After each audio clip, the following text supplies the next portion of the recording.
Olá, bom dia para você. Seja bem-vindo a essa edição. Eu começo esse jornal, é claro, agradecendo a sua presença. Vamos iniciar essa quinta-feira olhando para tudo que vai ser assunto hoje, para você ficar por dentro dos temas que movem o Brasil e o mundo nesse 21 de dezembro. Vamos ao nosso cardápio de notícias.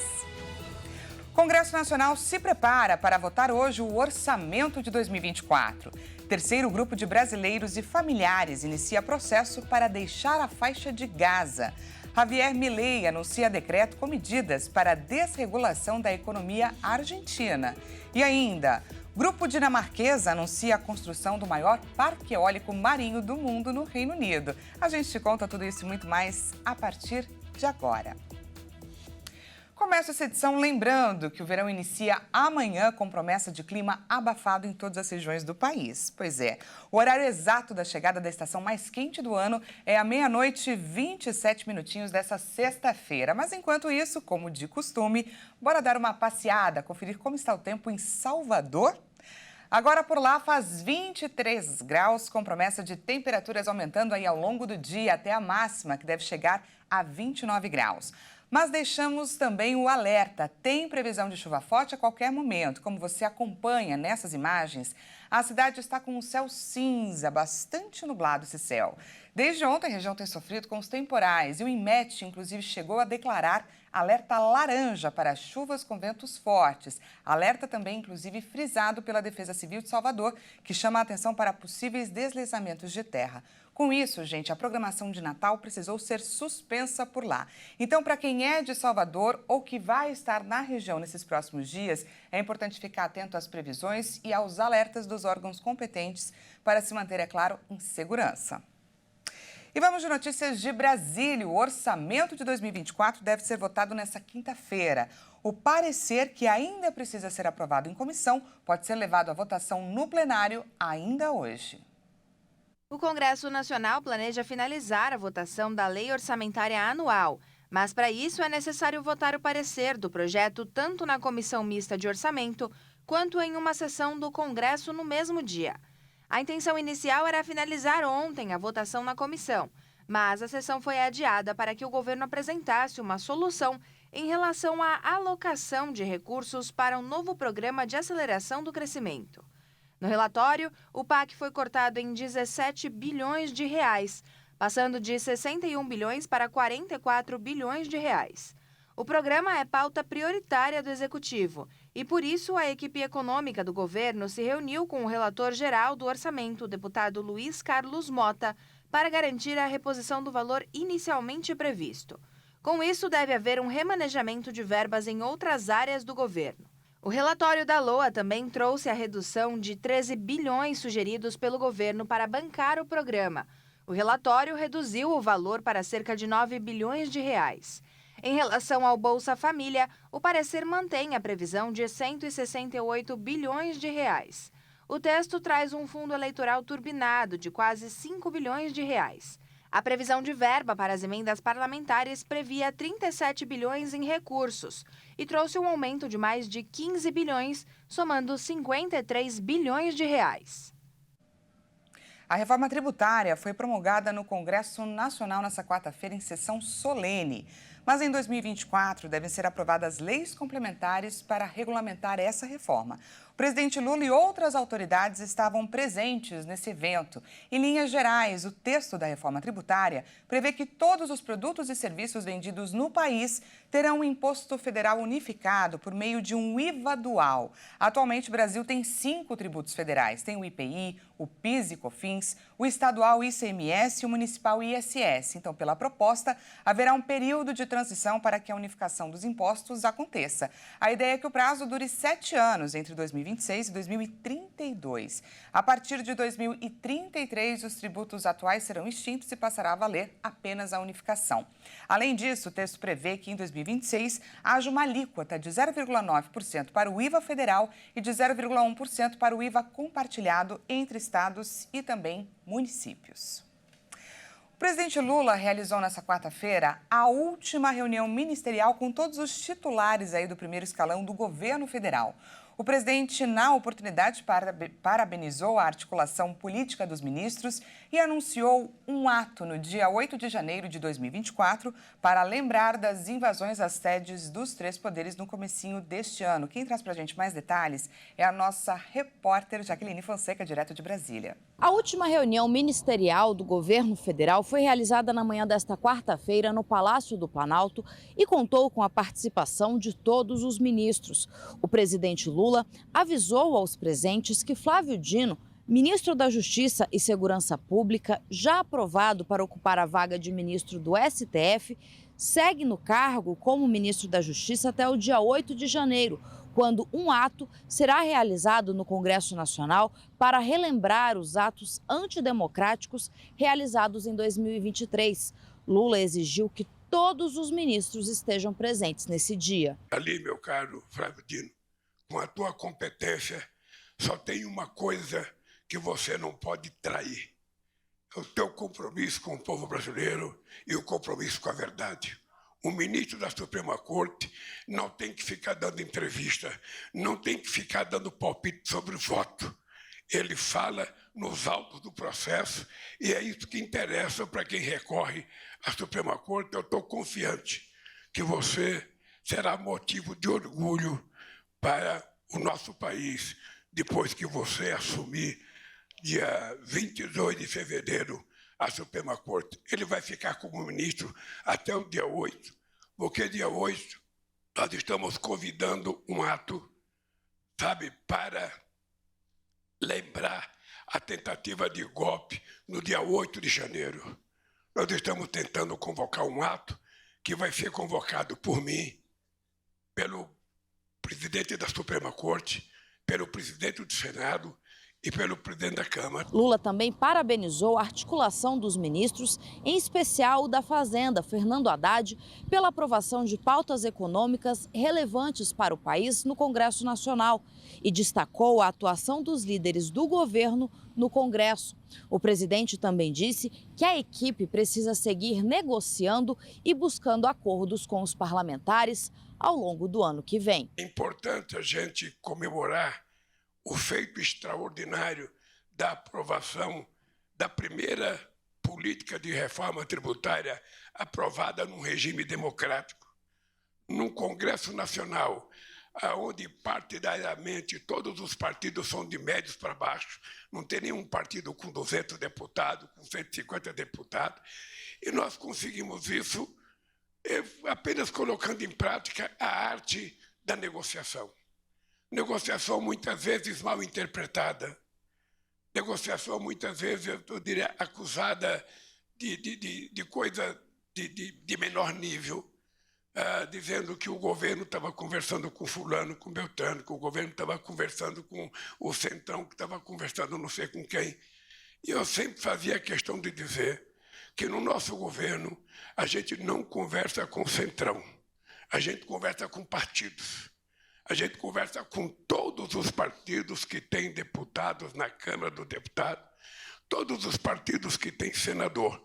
A gente não pergunta de que partido é a pessoa. A gente leva a proposta e, em cima daquela proposta, a gente estabelece as conversações necessárias. A gente vai continuar no ano de 2024 com esse mesmo jeito de governar, conversando com todo mundo, perde alguma coisa, ganha outra coisa, mas estabelecer como regra extraordinária a capacidade de conversação, a capacidade do diálogo. Pobre do governante que acha que pode trocar a mesa de diálogo por uma metralhadora, por um fuzil ou por um canhão. Quando se chega a essa tomada de posição, aí a ignorância venceu a inteligência. E o terceiro grupo de brasileiros e familiares já está em processo para deixar a faixa de Gaza. Nesta manhã, o grupo estava na fase de migração na passagem de Rafah, na fronteira com o Egito. A autorização para deixar o território palestino foi concedida a 34 pessoas pelas autoridades israelenses. Mas o número final de quantos brasileiros e familiares completaram o processo será informado só após o fim da operação. Um avião da Força Aérea Brasileira, o KC-30, decolou nesta manhã do Rio de Janeiro rumo ao Cairo, no Egito, para fazer a repatriação. A previsão é que o grupo desembarque no sábado em Brasília. Essa é a terceira operação de resgate de Gaza e acontece após Israel rever vetos aos pedidos de repatriação do Brasil e autorizar a saída de 16 pessoas. Agora, após Israel fazer a liberação, familiares que haviam desistido da viagem também poderão embarcar para o Brasil. Das 34 pessoas que estavam autorizadas a deixar Gaza nesta quinta, 16 têm dupla nacionalidade, 17 são palestinos e uma é classificada como internacional. Mas outras 8 pessoas seguem impedidas de deixar Gaza mesmo após a revisão dos vetos feitas por Israel. A requisição para a revisão dos vetos foi feita pessoalmente pelo ministro das Relações Exteriores do Brasil, Mauro Vieira, ao chanceler de Israel, Eli Cohen, durante uma reunião em Buenos Aires no dia 9 de dezembro. E vamos olhar melhor para esse conflito no Oriente Médio. O exército israelense divulgou imagens que mostrariam túneis do Hamas na faixa de Gaza. Isso após dominarem a praça palestina que fica no centro da cidade. Dentro do sistema, militares encontraram alimentos, água, infraestrutura elétrica e até capacidade de comunicação. O exército israelense afirmou nesta quarta-feira ter descoberto uma rede de túneis na faixa de Gaza utilizada por dirigentes do Hamas, inclusive os que planejaram o ataque brutal de 7 de outubro. As forças de defesa de Israel mostraram imagens do que seriam esconderijos de terroristas, com escritórios e residências que pertencem a altos dirigentes do movimento islamista palestino. Um porta-voz do exército disse que esses túneis eram utilizados pelos principais dirigentes da organização, como Ismail Haniyeh, Yahya Sinwar e Mohammed Deif. Segundo as Forças Armadas, essa rede de túneis serviu para conectar infraestruturas subterrâneas na área dos hospitais de Al-Hantitzi e de Al-Shifa, onde as tropas de Israel efetuaram uma polêmica incursão noturna em 15 de novembro. Uma estimativa do Instituto de Guerra Moderna da Academia Militar de West Point dos Estados Unidos indica que o Hamas construiu em Gaza uma rede de 1.300 túneis, com cerca de 500 quilômetros de extensão, para evitar o bloqueio que Israel impôs no território desde 2007. A destruição dos túneis é um dos objetivos de Israel em sua ofensiva militar em Gaza, com a qual pretende eliminar a organização palestina. O ataque de 7 de outubro deixou 1.140 mortos em Israel, a maioria civis, além de cerca de 250 pessoas sequestradas, das quais 129 permanecem como reféns. Pelo outro lado, a ofensiva em resposta promovida por Israel deixou mais de 20 mil palestinos mortos em Gaza, a maioria mulheres e menores de idade. Os números foram divulgados por autoridades israelenses e pelo Ministério da Saúde do Hamas. Bom, e antes do intervalo, vamos dar uma nova passeada. Vamos direto para Brasília, que está sempre aqui, a cidade do nosso noticiário, capital do Distrito Federal. Você acompanha agora imagens de uma região próxima ao estádio Mané Garrincha. Como você pode ver, por lá a situação não está tão diferente de Salvador. Céu também nublado. Só que por lá, inclusive, já chove. A temperatura agora bate na casa dos 19 graus, podendo subir até 26 aí ao longo do dia. Assim como na capital baiana, o IMET também emitiu alerta laranja para as chuvas que podem aumentar a qualquer momento e também com tempos fortes. Então fica a dica, aproveita aí esse clima mais ameno para acompanhar com a gente as notícias, ficar por dentro do que é assunto aqui com a gente. Vamos então, veja a seguir, Javier Milei anuncia decreto com medidas para a desregulação da economia argentina. E ainda, grupo dinamarquês anuncia a construção do maior parque eólico marinho do mundo no Reino Unido. A gente volta já já, não perca.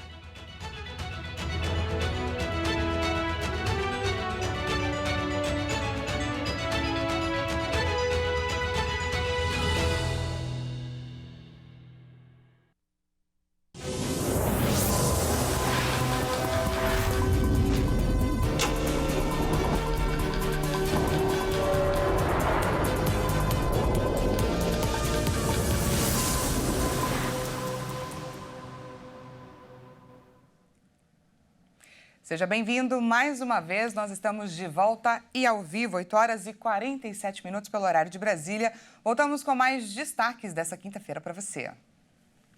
A Agência Nacional de Vigilância Sanitária aprovou a vacina pneumocócica 20 valente conjugada, que amplia a proteção de crianças, jovens e também de adultos contra doenças como pneumonia, meningite e otite. Quem traz para a gente mais detalhes é a nossa repórter Maria Clara Leite.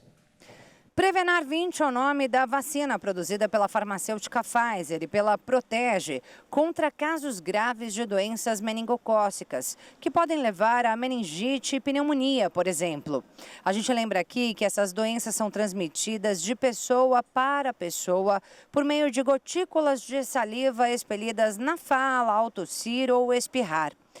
Esse novo imunizante protege contra 20 sorotipos de pneumococo, 7 a mais do que a proteção oferecida pela vacina 13-valente. As vacinas pneumocócicas costumam ser mais dolorosas e podem causar um pouco de inchaço, vermelhidão e até febre. Mas são sintomas que logo passam e não deixam sequelas. A Prevenar 20 atenderá a população pediátrica, idosos e pessoas de qualquer idade que possuem alguma comorbidade. É isso aí. Bem, e a comercialização da nova vacina depende de um processo de definição de preço que é feito junto à CEMED, a Câmara de Regulação do Mercado de Medicamentos. A expectativa da Sociedade Brasileira de Imunizações é que o novo imunizante esteja no mercado até o final do primeiro trimestre de 2024. Nossa repórter Maria Clara Leite trazendo aí pra gente notícias sobre saúde.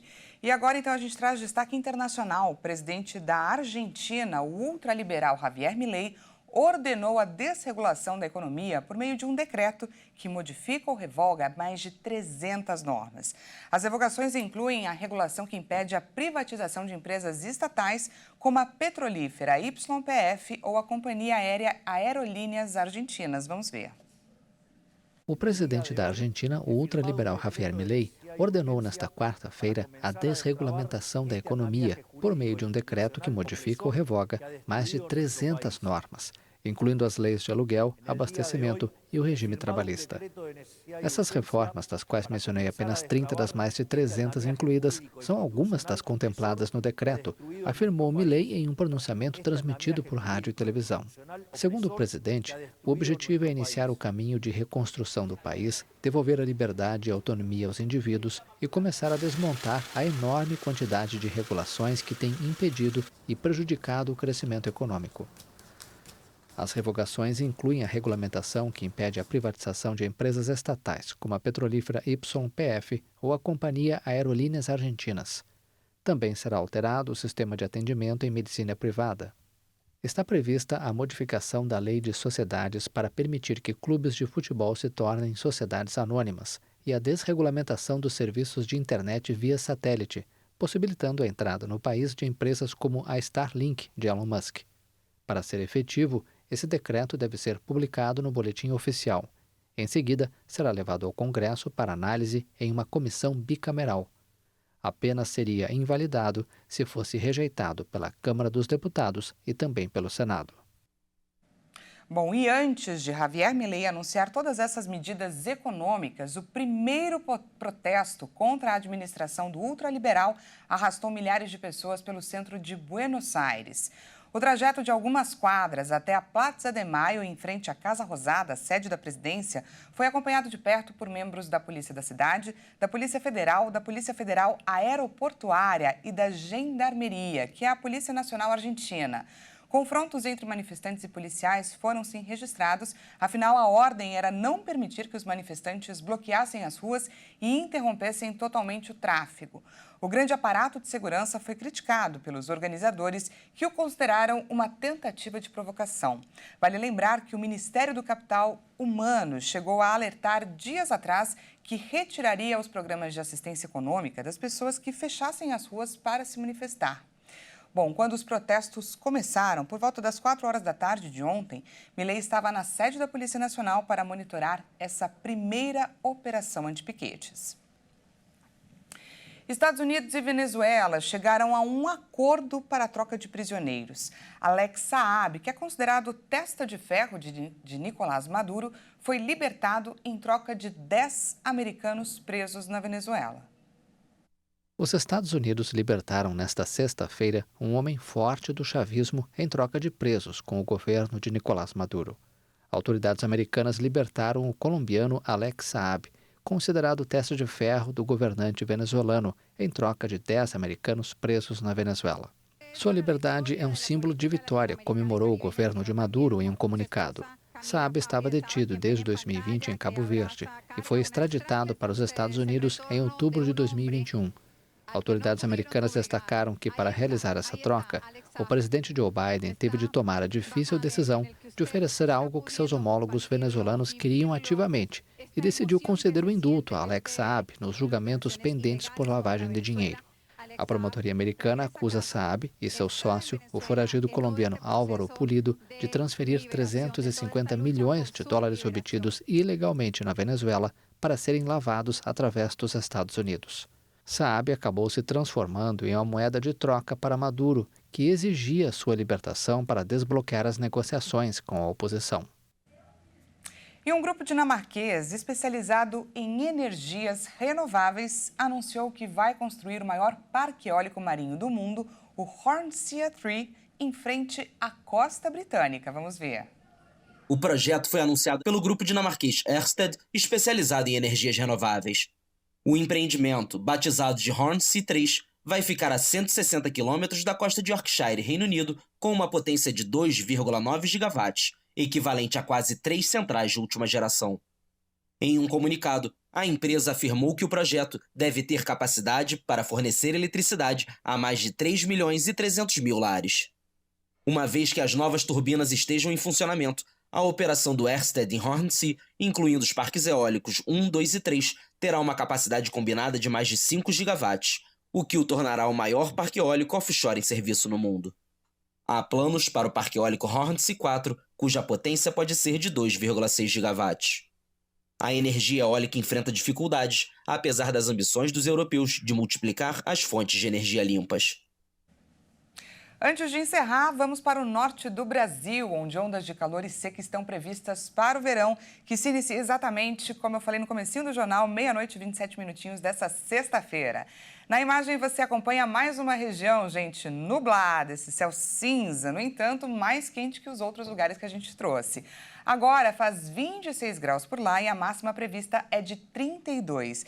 Mas é mais um local onde deve chover hoje. Mas a gente também dá um spoiler desse verão. Segundo o IMET, durante toda a estação é esperado que chova menos na região norte que o de costume. Isso, é claro, por conta do fenômeno El Niño.